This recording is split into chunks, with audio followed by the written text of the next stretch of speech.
মোৰ জিএফ আৰু মই যেন মই তাইৰ শৰীৰৰ সাগৰত ডুবি যাবলৈ লৈছোঁ। যিমানেই আমাৰ সম্পৰ্কটো পুৰণি হৈছে, তাই আজিকালি সুবিধা পালেই মোৰ লগত কৰিব বিচাৰে। আৰু যদি অলপ দিন সুবিধা নাপাওঁ, তেতিয়া দুয়োটাই ভিডিঅ' কল কৰোঁ আৰু দুয়োটাই কাপোৰ খুলি বিভিন্ন প'ষ্ট দি দুয়োটা উঠাই কৰি লওঁ।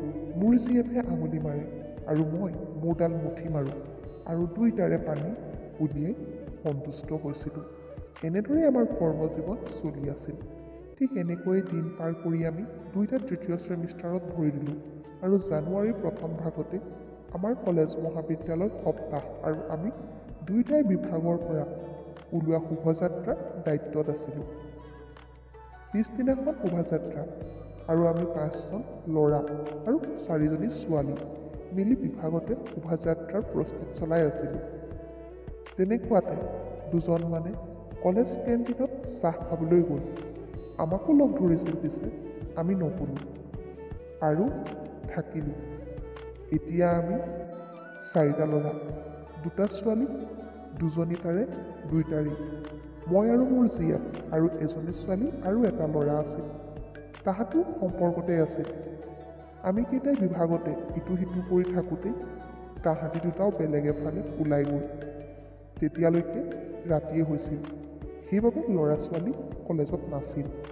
কিছুসংখ্যক আছিল যদিও নিজৰ নিজৰ বিভাগত ব্যস্ত আছিল।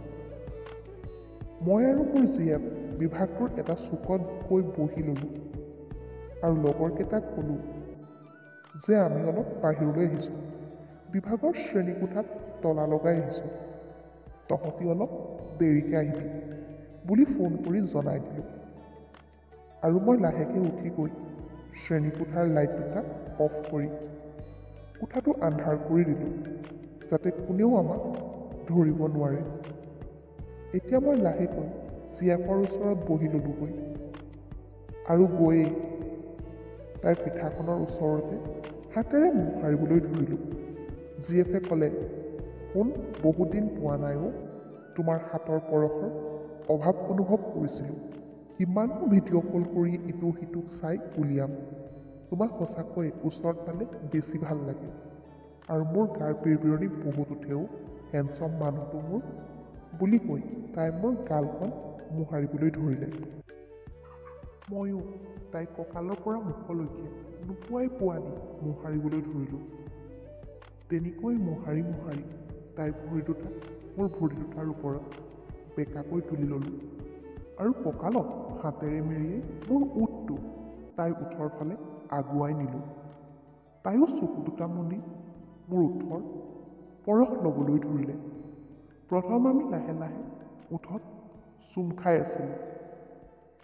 ইটোৱে সিটোৰ গালত, মূৰত মোহাৰিবলৈ ধৰোঁতেই জিএফে ক'লে, শুন, মোক সদায় এনেকৈয়ে দুটা খাই বাকীবোৰ আৰম্ভ কৰিবা দেই, মোৰ বহুত ভাল লাগে, বহুত গাটো পিৰপিৰাই। শুন, আজিও মোক ৰেডিৰ দৰেই কৰিবা, মই তোমাক আজি বহুত দিনৰ মূৰত সকলো সুখ দিম। শুন বুলি কৈ তাই মোৰ ওঠত জোৰকৈ ওঠ দুটা লগাই জিভাখন ভৰাই খুব কিচি কৰিবলৈ ধৰিলে আৰু মোৰ চাৰ্টটোৰ বুটামবোৰ খুলি ওপৰত মোহাৰিবলৈও ধৰিলে আৰু লাহেকৈ মোৰ কঁকালত উঠি ওঠৰ পৰা ওঠ নমাই মোৰ ডিঙিত চুম এটা দি কামুৰিবলৈ ধৰিলে। মই কেৱল উফ আহ শুন লাহেকৈ বুলি কৈ তাইক ইউনিফৰ্মৰ ওপৰতে মোহাৰিবলৈ ধৰিলোঁ। লাহেকৈ তাই মোৰ বুকুৰ গাখীৰ দুটা চুম দি এটা গাখীৰ টেপিবলৈ আৰু আনটো মুখেৰে চুপি কামুৰি আছিল, যেন মই তাইৰ মাক আৰু তাই এজনী কেঁচুৱা। ময়ো তাইৰ মূৰৰ পিছফালে ধৰি খুব জোৰত হেঁচি মই ফিট হৈ পৰি দিছিলোঁ। তাই কেৱল মোক খাইছে। উফ, মই সঁচাকৈ তাইক বহুত লাগতহে পাইছোঁ, যি মোৰ সকলো সুখৰ অভাৱ পূৰণ কৰিছে। এইবাৰ মই তাইক ক'লোঁ, চাওঁ মোৰ গুণজনী, তোমাৰ কাপোৰ খুলোঁ।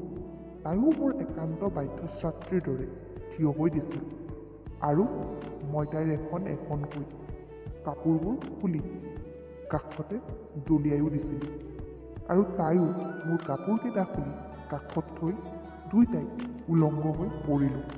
তেনেকৈয়ে ইটোৱে সিটোক ভালকৈ চাই তাই মোৰ বুকুখন মোহাৰি জোৰকৈ সাবটিও ধৰিলে আৰু ময়ো জোৰকৈ সাবটি অলপ দাঙি ঘূৰাই দিলোঁ আৰু লাহেকৈ তাইক আকৌ মোৰ কোলাত বহাই দুইটা গাখীৰ খুব টিপিছিলোঁ। উফ, কি তাৰ গাখীৰ! কিছু বনিছে মোৰ জোৰত, অলপ ডাঙৰ হ'ল টিপি, ভাল লাগিছে তাইক। তাইও উফ, লাহে লাহে না মোৰ মানুহজন বিষাই বুলিও কৈছিল। মোৰ মূৰটো হেঁচিহে দিছিল বেছিকৈ তাইৰ তাত। উফ, মই শ্লপকৈ খাই তাইৰ গাখীৰ দুটা মোৰ মুখৰ লেলাউটিৰে পোৱাই পেলালোঁ আৰু জোল বৈ পেটৰ তললৈ বৈ গৈছে। মই আকৌ তাইৰ মুখখন দাঙি তাইৰ ওঠত ওঠ লগাই জোৰকৈ কিচি কৰি ওঠত কামোৰ এটা দিলোঁ। তাইও অলপ চটপটোৱাত এৰি দিলোঁ। বেয়াও লাগে দিয়কচোন। লাহেকৈ মই তাইক ক'লোঁ, তুমি বেৰখনৰ ওপৰলৈ মুখ কৰি শুই দিয়া, মই তোমাৰ জেপজেপীয়া শোৱা পিঠাত আঙুলি ভৰাই চেলিকোঁ। তাইও আচলতে মই ক'বলৈ নাপালোঁ। তাই ভৰি মেলি বেঞ্চত শুই পৰিল। ময়ো আঁঠু কাঢ়ি তাইৰ ভৰি দুটাত হাতেৰে ধৰি মুখখন পিঠাত লগাই খুব চেলেকিবলৈ ধৰিলোঁ। চেলেকি চেলেকি তাইৰ ফুটাৰ ভিতৰত জিভাখনৰ আগটো ভৰাইও দিছিলোঁ। তাই মোক খাই পেলোৱাও বুলি বহুত চিঞৰি ক'বলৈ ধৰিলে। মই তাইৰ চিঞৰ শুনি তাইৰ মুখত হাতখন থৈ তাইৰ পিঠাৰ পাহি দুটা কামুৰিবলৈ টানি আকৌ এৰি চেলেকিবলৈ ধৰিলোঁ। মোৰ জীয়েক পাগল হৈ গৈছিল। বহুত দিনৰ মূৰত তেনেকৈ পাই তাই বহুত কঁপিছিল আৰু কঁপি কঁপি তাই কঁকালটো অলপ নচুৱাই মোৰ মুখতে বিজল পানী এৰি দিলে আৰু মই পানীখিনি মুখত লৈ তাইৰ ওঠত কিচি দিবলৈ গ'লোঁ আৰু কিচি দি তাইৰ মুখটো মই তাইৰ পানী ভৰাই দিলোঁ। তাই প্ৰায় তেতিয়া লেবেজান হৈ পৰিছিল, কিন্তু মই তাইক কুকুৰ হ'বলৈ ক'লোঁ। তাই কুকুৰ হৈ মোক ক'বলৈ ধৰিলে, বেকত নভৰাবা হা, মোৰ পকৰৰ ফুটা বহুত সৰু, বিষাব শুন প্লিজ। মই ক'লোঁ, সেইজনী বেবী ওলোৱা তাতহে কৰিম, চাওঁ বুলি কৈ মূৰডাল তাইৰ ফুটাত লাহেকৈ ভৰাই দিলোঁ। তাইৰ ফুটাটো বিজল হৈ আছিল কাৰণে ফচককৈ সোমাই গ'ল। বেছি কষ্ট নহ'ল। মই প্ৰথম তাইৰ কঁকালত ধৰি অগা পিছা কৰিবলৈ ধৰিলোঁ। তাইও মোক ছাপোৰ্ট কৰি কঁকালটো নচুৱাবলৈ ধৰিলে আৰু মই তাইক দি টিকা দুটাত হাতেৰে এচাট দুচাটকৈ থাপৰীয়াবলৈও ধৰিছিলোঁ। তাৰ পিছে খং উঠিছিল, কিন্তু একো কোৱা নাছিল। পিছে বেচেৰীয়ে দুখ পোৱাত মই পৰম সুখ লাভ কৰিছিলোঁ। এনেকুৱা সুখ মই কেতিয়াও লাভ কৰা নাছিলোঁ। সেইবাবে মই ফূৰ্তিত থাকিব পৰা নাছিলোঁ। জোৰত কৰা মোৰ ওলাই যাব পানী, পেটত পেলাই দিয়া আজি, উফ, এইবুলি তাই চিঞৰিও আছিল। আৰু অলপ দেৰিৰ পিছতে মই তাইৰ পৰা মূৰডাল উলিয়াই তাইৰ পেটৰ পৰা মুখলৈকে পানীৰে বোৱাই দিলোঁ। তাই ওপৰতে। মই অলপ দেৰি লেবেজান হৈ পৰি ৰৈছিলোঁ। তেনেকুৱাতে বাহিৰৰ কোনোবাই চিঞৰা শব্দ শুনিলোঁ। তেতিয়া আমাৰ জ্ঞান ঘূৰি আহিল। আমি যে কলেজৰ শ্ৰেণীকোঠাতে পঢ়ি আছিলোঁ আৰু দুইটাই পটাপট কাপোৰ পিন্ধি বাহিৰলৈ ওলাই আহিছিলোঁ। দুইটাই যেন গৰমত ঘামিছিলোঁ। ভাগ্য ভাল আছিল, বাহিৰত কোনো নাছিল। দূৰৰ পৰা দেখিছোঁ ইটো কাপোৰলৈও নিজান কোঠা এটাৰ পৰা ঘামি জামি ওলাই আহিছিল। বুজিলোঁ তাহাঁতিও মজা লৈয়ে আহিছে। তেনেদৰেই আমি লেতেৰা হ'লোঁ কাৰণে আৰু কলেজত দেৰিও হ'ল। আমি সকলো ঘৰলৈ গুচি আহিলোঁ। হেল্ল' এভৰিৱান, আপোনালোকে শুনি আছিলে আছামিজ ষ্টৰী। এই চেনেলত আগবঢ়োৱা প্ৰতিটো ষ্টৰী হৈছে কাল্পনিক। কেৱল মাত্ৰ আপোনালোকৰ মনোৰঞ্জনৰ বাবেহে এনেধৰণৰ ষ্টৰী আগবঢ়োৱা হয়। যদিহে ষ্টৰীটো ভাল লাগিলে লাইক, শ্বেয়াৰ, কমেণ্ট কৰিবলৈ নাপাহৰিব আৰু ফেচবুক পেজত চালে পেজখন ফ'ল' আৰু যদিহে আপুনি ইউটিউব চেনেলত চাই আছে তেন্তে চেনেলটো ছাবস্ক্ৰাইব কৰি থৈ যাব। আজিলৈ আহোঁ তেন্তে পুনৰবাৰ লগ পোৱাৰ প্ৰমিছ কৰিম।